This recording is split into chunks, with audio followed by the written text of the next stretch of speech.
नमस्कार दोस्तों, स्वागत है आपका हमारे अपने YouTube चैनल RKT एकेडमी। दोस्तों, हम पढ़ने जा रहे हैं हमारे आदिकाल का आज तीसरा वीडियो, जिसको हम 2 एपिसोड में पूरा करेंगे। जिसमें से पहला एपिसोड हमारा आज है रासो साहित्य से रिलेटेड। तो दोस्तों, ये हमारे आदिकाल पर तीसरी वीडियो है, जिसकी ये पहली किस्त है, यानी कि पहला एपिसोड है। तो इसके बाद हमारे अगले एपिसोड में ये आदिकाल हम पूरा कर देंगे। इससे पहले की 2 वीडियो हमारे आप प्लेलिस्ट में जाकर देख सकते हैं। आगे बढ़ने से पहले निवेदन है, कृपया हमारे चैनल को सब्सक्राइब कीजिए और वीडियो को लाइक और शेयर कीजिए, ताकि हम ऐसी वीडियो बनाने के लिए ज़्यादा से ज़्यादा प्रोत्साहित हो सके। दोस्तों, शुरू करते हैं हमारा आज का टॉपिक, रासो साहित्य। रासो साहित्य दोस्तों वीर रस के साथ साथ पूरा रस सुंदर वर्णन प्रस्तुत करता है। रासो साहित्य में जो दोस्तों ज़्यादा से ज़्यादा वीर रस का प्रयोग हुआ है, क्योंकि रासो जो शब्द है, परमाल रासो, बिसलदेव रासो, जो भी रासो ग्रंथ है दोस्तों, उसमें वीरतापूर्ण बातें कही गई हैं। एक इतिहास के साथ साथ कल्पना का सौंदर्य संव्यय किया गया है। इसमें रासक नामक एक छंद का प्रयोग हुआ है। इसके अतिरिक्त दोहा, तोटक, छपै, कवित, सवैया आदि असंख्य छंदों का प्रयोग इन काव्य रचनाओं में किया गया है। तो दोस्तों, जो रासक नामक एक छंद है, उसका प्रयोग इसमें बहुत ज़्यादा किया गया है, जिसके कारण से रासो नाम दिया गया है। उसके अतिरिक्त दोहा, तोटक, छपै, कवित, सवैया आदि असंख्य छंदों का प्रयोग इन काव्य रचनाओं में किया गया है। रासो परंपरा के काव्य की प्रमुख विशेषताएं इस प्रकार है दोस्तों। ये प्राय वीर चरित काव्य है।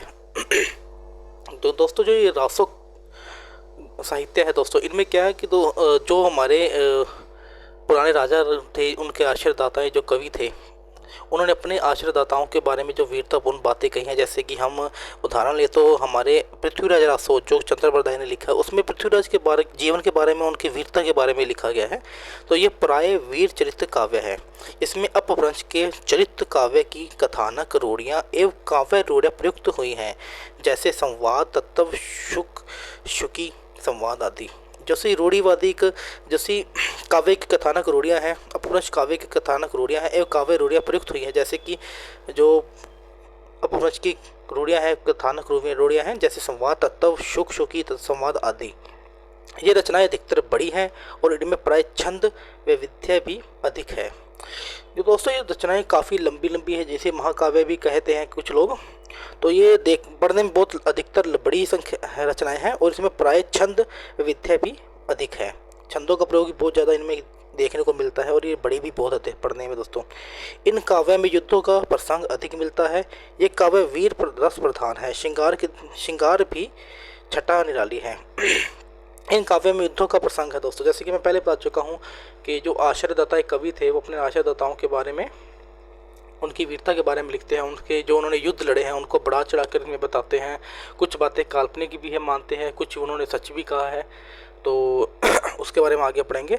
ये काव्य वीर रस प्रधान है, श्रृंगार की भी छटा निराली है। इसमें जो वीर रस है वो प्रधान है ही, इसके अलावा इसमें श्रृंगार की भी छटा निराली है, क्योंकि इसे श्रृंगारित करके भी प्रस्तुत किया गया है।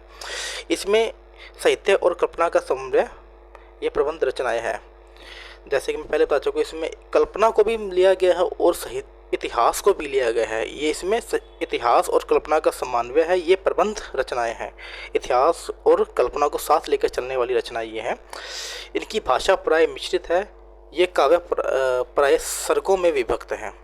इनकी भाषा मिश्रित है। ये काव्य प्राय सर्गों में विभक्त है। इनको कई पार्ट या कई सर्ग में इनको बांटा गया है दोस्तों। आगे हम पढ़ने जा रहे हैं प्रमुख जो रासो ग्रंथ हमें हमारे साहित्य में पढ़े जाते हैं, उनके बारे में। पृथ्वीराज रासो दोस्तों, जिसे कि चंद्रबरदाई ने लिखा है। बिसलदेव रासो, जिसे नरपति नालाय ने लिखा है। परमाल रासो जगनिक द्वारा लिखा गया है दोस्तों। हमीर रासो षडर्धन द्वारा लिखा गया है। खुमान रासो दोस्तों दलपति विजय द्वारा लिखा गया साहित्य है। विजयपाल रासो दोस्तों नल्हा सिंह भाट द्वारा लिखा गया साहित्य है। बुद्धि रासो जलहन द्वारा लिखा गया साहित्य है। मूंज रासो दोस्तों अज्ञात है। कलियुग रासो दोस्तों रासिक गोविंद द्वारा लिखा गया है। कायम खां रासो दोस्तों नामत खां जान कविन द्वारा लिखा गया है। राम रासो समय सुंदर द्वारा लिखा गया है। राणा रासो दोस्तों दया राम या दयाल कवि द्वारा लिखा गया है। रतन रासो उसी प्रकार कुंभकर्ण द्वारा लिखा गया है। और कुमारपाल रासो दोस्तों देवप्रभ द्वारा लिखा गया है। तो ये जो हमारे प्रमुख महत्वपूर्ण रासो साहित्य उनके बारे में। अब दोस्तों कुछ रासो साहित्यों को विस्तार से पढ़ेंगे, उनके बारे में कुछ चर्चा करेंगे जिनके बारे में हमारे एग्ज़ाम में पूछा जाता है, उसे हम थोड़ा सा इलेबरेट करके पढ़ेंगे दोस्तों।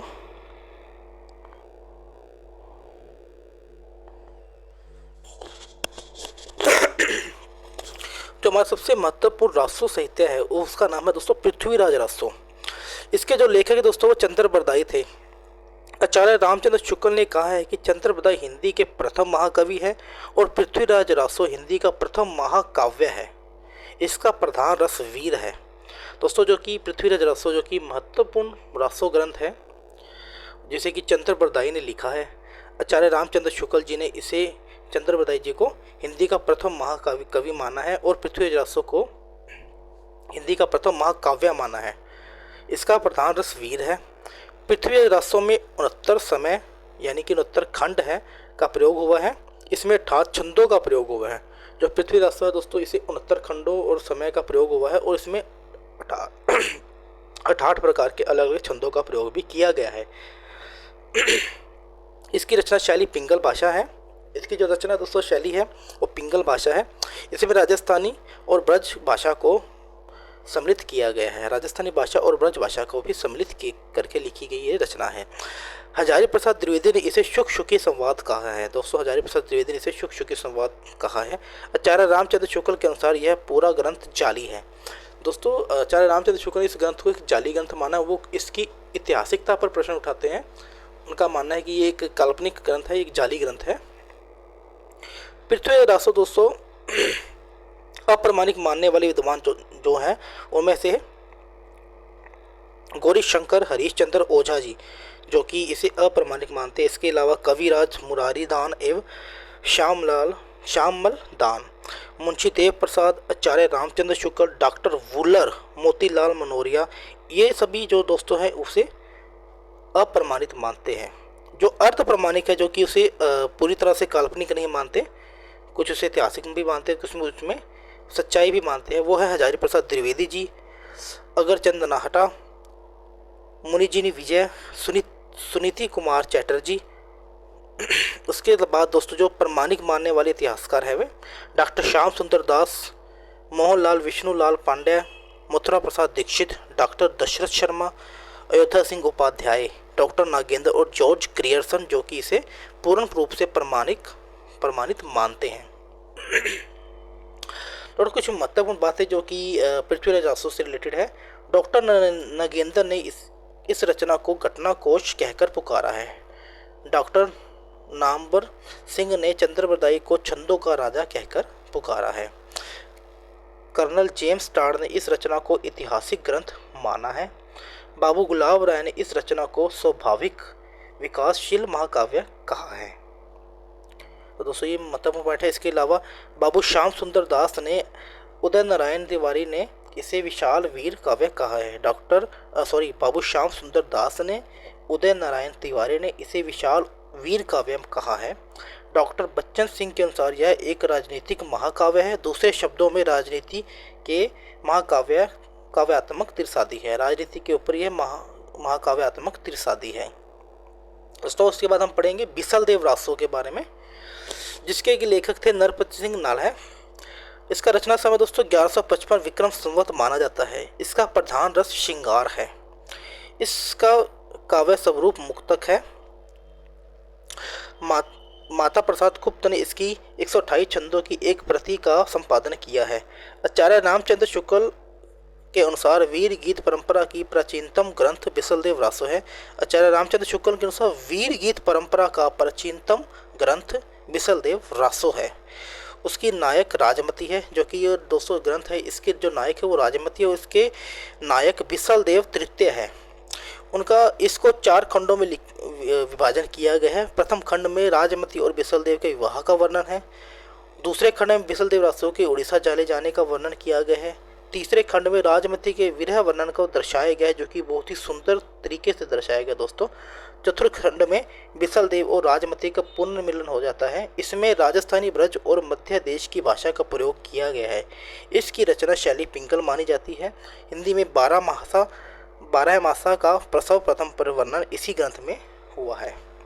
तो ये था बिसल रसों से जुड़े हुए महत्वपूर्ण तथ्य। इसके बाद दोस्तों हम पढ़ेंगे परमाल रसों। परमाल रसों दोस्तों जिसकी लेखक जगनिक है, इसका रचना काल 1230 विक्रम संवत माना जाता है। जगनिक कलिंजर के राजा परमर्दी देव का दरबारी भाट कवि था, जिसने महोबे के दो प्रसिद्ध वीरों आला और उदल का वर्णन किया है। 1865 में चार्ल्स इलियट के द्वारा आला खंड का प्रकाशन करवाया गया। श्याम सुंदर दास ने इसे परमाल रासों के नाम से प्रकाशन करवाया था। दोस्तों आगे हम पढ़ेंगे खुमान रासों। खुमान रासों जिसके एक लेखक है दलपत विजय। इसका रचना काल 9वीं शताब्दी माना जाता है। इस रचना में कुल 5000 छंद हैं। इनमें वीर रस की प्रधानता है। दोस्तों जो इसके खुमान रसों के रचनाकार है वो दलपत विजय है।